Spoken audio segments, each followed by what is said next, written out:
কোটা সংস্কার আন্দোলনকারী ও ছাত্রলীগের মধ্যে 5 ঘন্টার সংঘর্ষের পর ঢাকা মেডিকেল এলাকায় অবস্থান নিয়েছে পুলিশ। সেখানে আছেন সহকর্মী মেহেদী হাসান। সরাসরি যাচ্ছি তার কাছে। মেহেদী,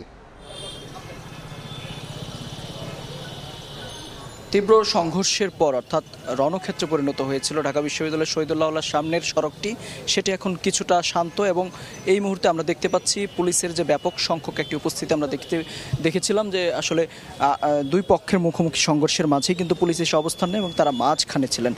তার পেছনে পুলিশের পেছনে ছিল ছাত্রলীগের সমর্থকরা, তারা কিন্তু এখন আর নেই, অর্থাৎ তারা কিন্তু পেছন থেকে চলে গিয়েছে এবং চলে গিয়ে কিছুক্ষণ আগেও আমরা দেখেছি তারা কিন্তু পেছনের সড়ক দিয়ে এসে আবারও সংঘর্ষে জড়ানোর চেষ্টা করেছে, তবে সেটিও কিন্তু শেষ পর্যন্ত হয়নি।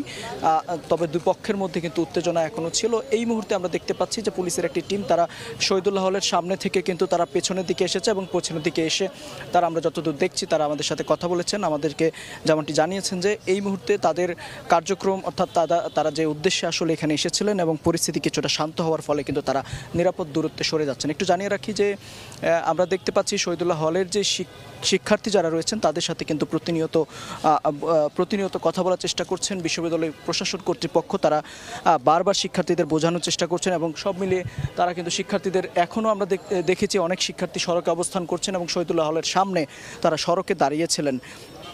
এবং পুলিশের পক্ষ থেকে আমাদের জানানো হয়েছে যে বিশ্ববিদ্যালয় কর্তৃপক্ষ তাদের সাথে কথা বলছেন এবং তারা কর্তৃপক্ষের আশ্বাসে তারা আস্তে আস্তে হলের ভেতর প্রবেশ করছেন এবং পরিস্থিতি শান্ত হওয়ার ফলে কিন্তু তারা এখন শহীদুল্লাহ হল ছেড়ে দিচ্ছেন। শহীদুল্লাহ হল ছাড়লেও তারা যেটি বলছেন যে উত্তেজনা বিরাজ করছে এবং দুই পক্ষের মধ্যে এখনও কিন্তু কিছুটা উত্তেজনা বিরাজ করছে, যার ফলে কিন্তু তারা নিরাপদ দূরত্বে থাকছেন। তার মানে এই না যে ক্যাম্পাস ছেড়ে যাবেন, অর্থাৎ যে কোনো ক্যাম্পাসের নিরাপদ দূরত্বে কিন্তু তারা অবস্থান করবেন। আমরা শুধু পুলিশই নয়, ডিএমপির সদস্য পাশাপাশি কিন্তু আর্ম পুলিশ ব্যাটালিয়ন এবং আইনশৃঙ্খলা বাহিনীর বিপুল সংখ্যক আমরা একটি জলকামানও দেখেছিলাম এবং সেই জলকামানটিও কিন্তু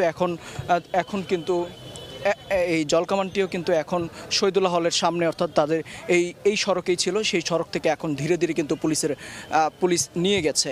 তো সব মিলিয়ে যদি বলা চলে যে বর্তমান পরিস্থিতি যদি বলি শান্ত, তবে থমথমে পরিস্থিতি বিরাজ করছে।